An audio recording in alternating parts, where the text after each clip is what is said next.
Ladies and gentle people, if you get a sticker from this young lady, know that she made it herself. We do not do any fancy store-bought stickers. There'll be no Amazon for this young lady. She makes her own stickers. Also, when you see her, she made that Mothman costume. Took hours and hours of Scotch tape and some cloth she found in the back of her closet to make that happen. But here's what's really cool. We know American Sign Language. Yep. Awesome. But did you know you are looking at somebody that used to be a radio DJ and put back into circulation the only known copy of Slurp Goes the Amoeba? Don't nobody know what that is, girl. It doesn't. I was doing a radio play show, and so we were trying to find radio plays to play every week. And turns out there was a sci-fi radio play called Slurp Goes the Amoeba, in which a scientist creates life and regrets it. And I decided to re-record that. I directed it. I got to cast all the amoeba slurpers as well as the other characters, and I'll share a copy in the Discord after my talk. See that? This is when you use your nerd for good, not evil. Thank you so much. Make a whole lot of noise for Miss Abbey, Moth Lady, sticker making DJ! Hello, hello. So a few years ago, I started writing a blog series called #GetPanic because that was the inside joke between my friends and coworkers and I whenever Git would try to give us a heart attack. So raise your hand if you have ever run a Git command or opened a PR and discovered that work that you have done is suddenly gone. Great. Not great for you, great for me, because this is what we're talking about today, how to restore lost work. A question I get a lot when I give these Git talks is, you're using command line. Do you expect me to use command line? And no, I don't. I use a UI, I use a GUI, you use a UI, you've used GitHub or GitLab before, probably. If not, we'll talk later about our horror stories. And I'll be using a GUI called GitKraken during this talk, as well as VS Code's source control panel. Just because you know what the buttons do doesn't mean you can't use the buttons. Raise your hand if you know what the working directory is. Okay, that is not everybody. So when you are working in a file that is tracked, that's a file in your Git repo that's not in your .gitignore file, Git is looking at it, and you start tippy-typing away, and it's going to put those changes in the working directory. When you use a button to commit, it's actually two commands. The first one is git add. This moves changes from your working directory into your index. This is basically a box that Git looks at and says, oh, those are the changes you want in the commit. So when you run git commit, those changes are boxed up and put into commit in your branch. The index is also called the staging area. Your staging changes, they're staged. There are a lot of names for it for some reason. There's another option called stashing. On what stashing is, you do it by running the git stash command, and this your changes from the working directory and index into a bucket beside the tree that is your Git branches and commits, and you can always come back to that later. So I think via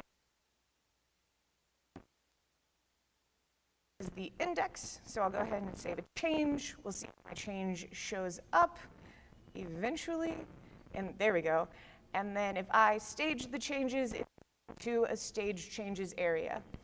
If I go to GitKraken will show this as a hashed circle instead of the solid line that you get normally for commits. If I go ahead and stash that using a button, then we will get a hashed square in GitKraken with a little inbox symbol showing that it's not a commit, it's something else. All of this is to say that I want you to set yourself up for success. If you're ever nervous about running a git command, just don't have changes in your working directory and index. Then you won't get an error ever telling you that you need to do something with those changes. It won't add an extra step to your process. And so to have a clean working index and working directory and index, commit and push up or stash. Out is how you look versus GitHub. It's a thing that everybody else can see. It's up in the cloud, it's shared, it's public. The local is only on your machine. No one else can see it unless they physically walk up to your machine. So push changes, you always have a clean copy in the remote. So only push up when you know that those are the changes that you want. And until you push up, you can always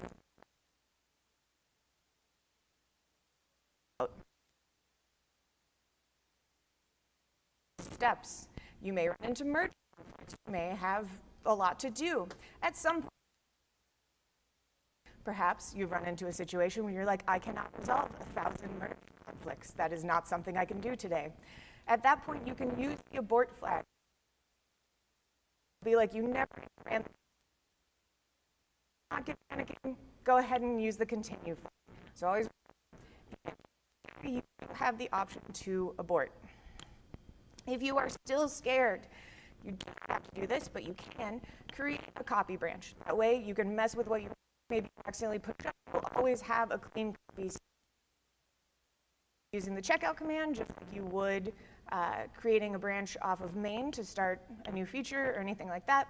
And you can also use the command. And there's at least one person in this room staring at me in horror, asking why I would tell people to cherry pick one commit at a time into a new branch. And we will talk about how to reference multiple commits at once, because we got to talk about refs.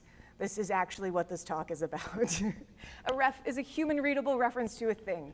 You have used refs with Git. You pass them to commands. You've passed a branch name to a command before. And when you run commands and use branch name as a reference, Git will consider that the last commit on the branch, not the entire branch. You may be familiar with the SHA. Gitkraken is showing a short SHA here, and unless you're the Linux kernel with hundreds of thousands of commits, you can probably just use the short SHA. It'll be fine. This is created using the SHA-1 hash algorithm, which is why I'm calling it the SHA, and Gitkraken calls it the SHA, but other people will call it a ref or a hash. You've also probably heard about origin to refer to the remote. This is something that you set up so that when you run commands, Git knows where the remote is. It's a reference. All of these refs are stored in the .git directory inside your Git repository in the refs directory. If you go and check out the refs directory and it is entirely blank, do not panic. You may have a large repo with packed refs. There's a file called packed refs, and Git will occasionally, if your stuff gets too big, be like, you should save some space. I'm going to pack up these refs for you and put them in this file. You can also manually create that with Git GC if that is something that you're interested in doing. Git creates special refs for you. Head in all caps is what you have checked out. If it's a branch, it's the branch and its last commit. Lowercase head is just the latest commit. And then Git itself will create special refs. When you start moving things around too much, it's like, oh, sure, I need a record of where that was before I just start yeeting it off into space. All of these are short names because you're not typing out the entire file path to where the ref is in your Git repository. And you don't have to know the SHA for a commit to reference it. If you know some of the special names, short names that you can use to access it, you can use this @ brace syntax to use either an index. So the first one would get not the last stash that I made, because of course it's 0 indexed, but the stash before. And then if I wanted to grab the commit that I made on main a week ago, I can use time qualifiers. And if for some reason you're a person who knows the exact time and date that you made a commit, you can use timestamps. I don't know who does that, but if you do that, I would love to have a conversation with you about it. All of this, normally people are like, oh, I go to the Git log to get this, right? I run Git log. The log is pushed to the remote and public. It pulls from the .git directory log directory. And my seagull friend here is showing you that you can pass so many flags to Git log. I'm pretty sure you could make the Gitkraken tree inside your terminal using just flags that you pass to Git log. You can change colors. You can do all kinds of things. This is what it usually looks like. If you don't pass anything to it, you'll get a SHA, you'll get a commit, you'll get some special names and information about the commits. But we want to talk about the ref log. Running git reflog is the same as running git reflog show head, and this is an alias for git log with the G flag. The G flag says, show me the reflog and not the log. This pulls from .git/log/refs. It's on your local machine, and it is private. It records everything you do in your repo. It's your safety net. It's a secret record of your recent commits. Commands that overwrite the log, like interactive rebase, a bunch of commands that we'll go over later, rewrite the log. They don't rewrite the ref log. So even if you accidentally or on purpose entirely delete commits, you will still be able to find a reference to those commits in the ref log. The garbage collector only runs every 90 days. You can make it run by running a couple of manual commands, but if you haven't done that, you have a reference to everything you've done in your repo for the last 90 days. Here's what the ref log output looks like. It gives you the SHA. It gives you an index way to look at your commits, as well as some special names and other information. The other way that you can reference commits without having to know a specific SHA to reference them by is ancestry/relative or carrots. And the only difference between the two happens when we get to merge commits. Tildes will always choose the first chronologically parent of a merge commit, because a merge takes two commits and merges them into one, so it has two or more parents. A caret will let you choose something other than the first parent. So if you have 2 parents, 3 parents, and you need to access one of those, that's when you bring in the up carets. So if I have a branch and it has all normal commits on it, there's been no merging, we can use tildes and up carets pretty interchangeably. But if I have a merge commit, running tilde, tilde1, up caret 1 will all access the first parent. Using up caret 2 is the only way that I can get to the second parent, and then if I want to access its parents, I use more tildes and up carets. Finally, the last refs I'm going to talk about are commit ranges. This is how you get multiple commits at once. These answer the question, what work is a new branch that isn't in main branch? Like an interactive rebase, the first ref is not included, so you will have to use ancestry / relative refs to get something included if you need that first commit that you're referencing. The first one is a double dot. So if I run main, or I use main ... new branch, then I will get all of the commits that are reachable from new branch that aren't reachable from main. What I mean by that is I have this new branch with 3 commits on it that's based on a commit that is not the latest commit on main. So if I run what's in new branch that isn't in main, I will get all of these commits that are not reachable from right here. We've also got, you can use a syntax that basically means not. This is either an up caret before a reference or the -- not flag. And this is useful when you need to do commit ranges that are not just 2 branches, but 3 or 4 or as many as you want. There is also triple dot syntax. This will get all of the commits that are reachable from one ref or the other, but not both. So there are a lot of ways to reference commits without having to know exactly what SHA or what timestamp or what you were doing at the time. The first command we're going to talk about to get your lost work back is git restore. This will update your working directory to match a previous commit. This is the least stressful, least permanent, least involved command that you can use to get work back. It will only put it in your working directory. It's not creating commits. It's not updating refs. It's not updating the log. It's not doing any of that. So let's say I have a person reviewing my PR who wants to add Susan, but not Ilme or Vikesh. And I've already removed Susan. So I am going to delete my stash just for my own sanity. And I want to restore the changes from this commit. So I'm going to copy the SHA. Or no, I'm going to use git restore source head. So head ~3 will be not this commit, not this commit, not this commit, but this one. And I'm going to tell it which file I want it to restore the changes to. And we should see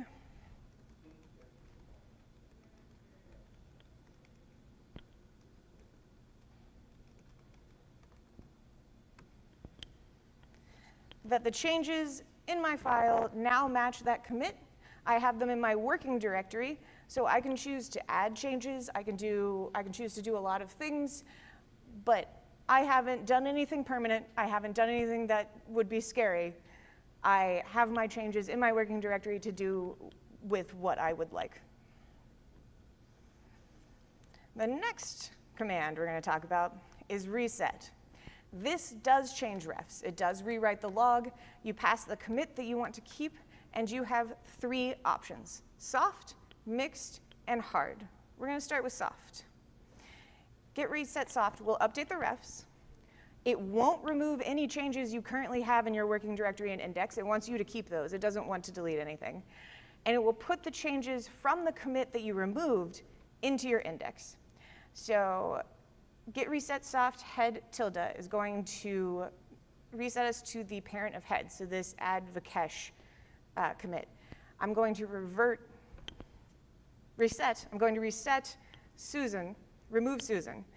So I should see changes that put Susan back in. I should have the changes that remove Susan in my working directory. If I make changes, such as adding a line, I should still see those changes in my working directory once this command is done. And it will update the refs so that we are at this commit instead of the commit that I just reset. So I will run get reset soft head tilde.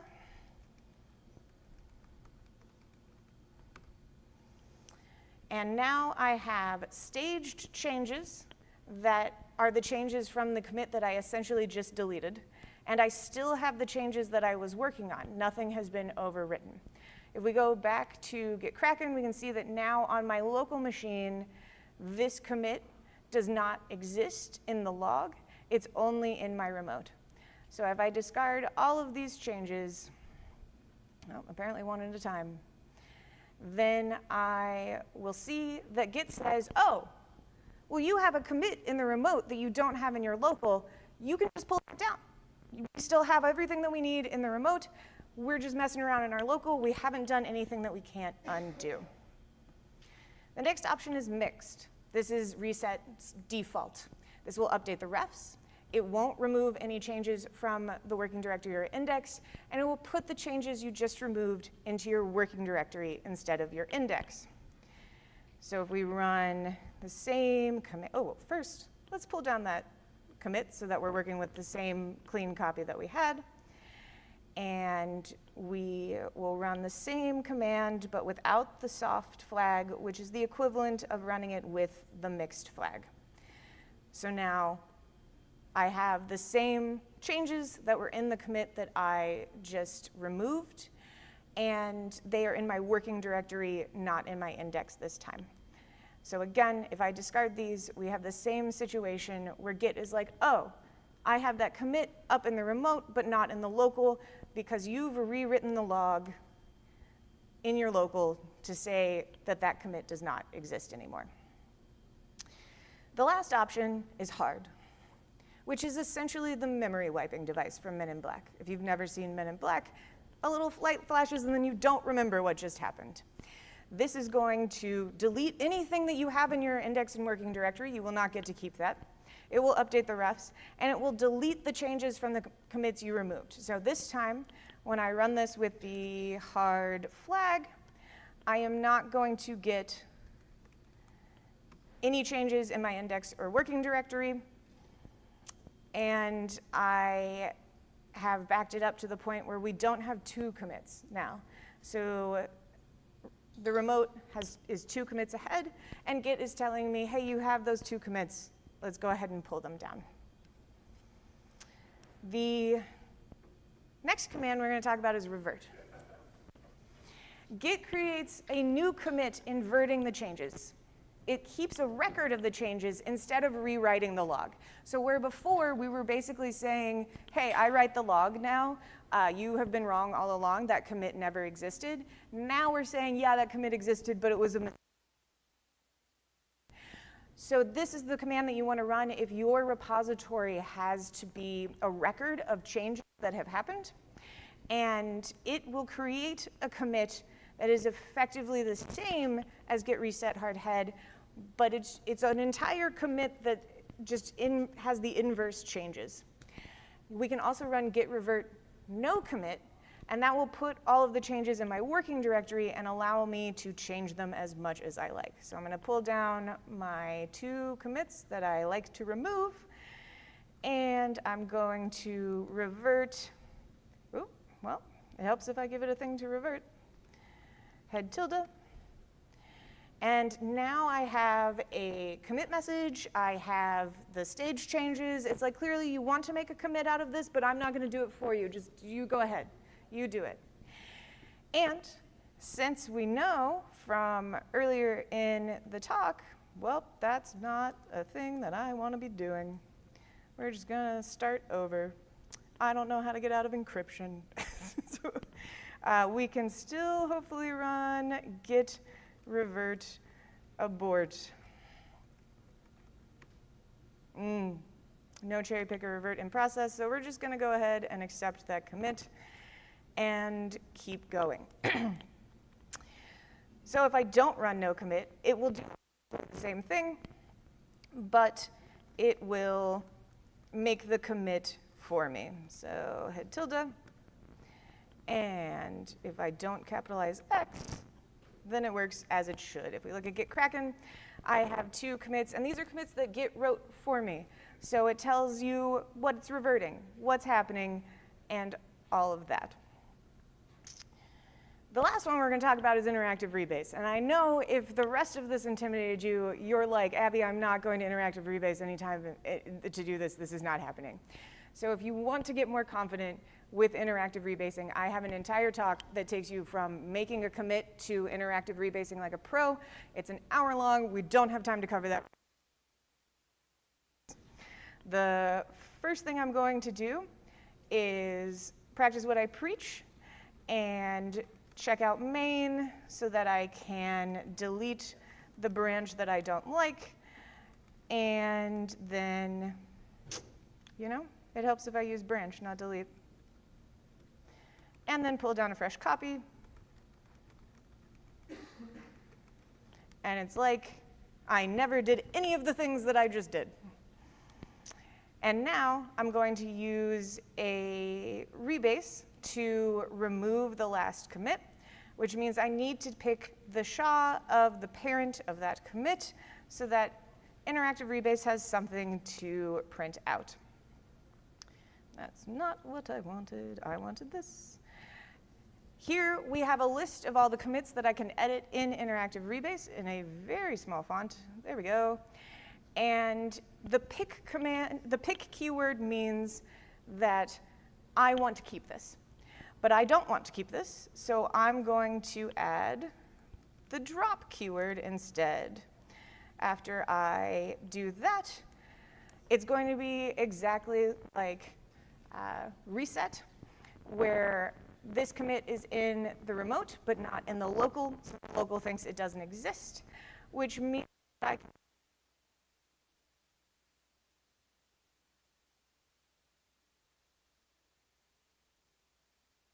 I can add the commit back because I know a reference to it that I have to copy this way this time. Yes. And then it goes on top, on bottom. Well, we're going to find out what order I'm putting it in when I put it in. So we're going to pick and this, and then go ahead and run that. And then the commit is right back where it started. So you have access to everything I just did, the repo, the recording, the slides, so you can run all of these commands yourself and get comfortable with them. I also have that merging and rebasing talk that I talked about, and if you want 50% off of Git Kraken Pro account, there's a link there, as well as ways to connect with me. So thank you, and hopefully no Git panic is in your future.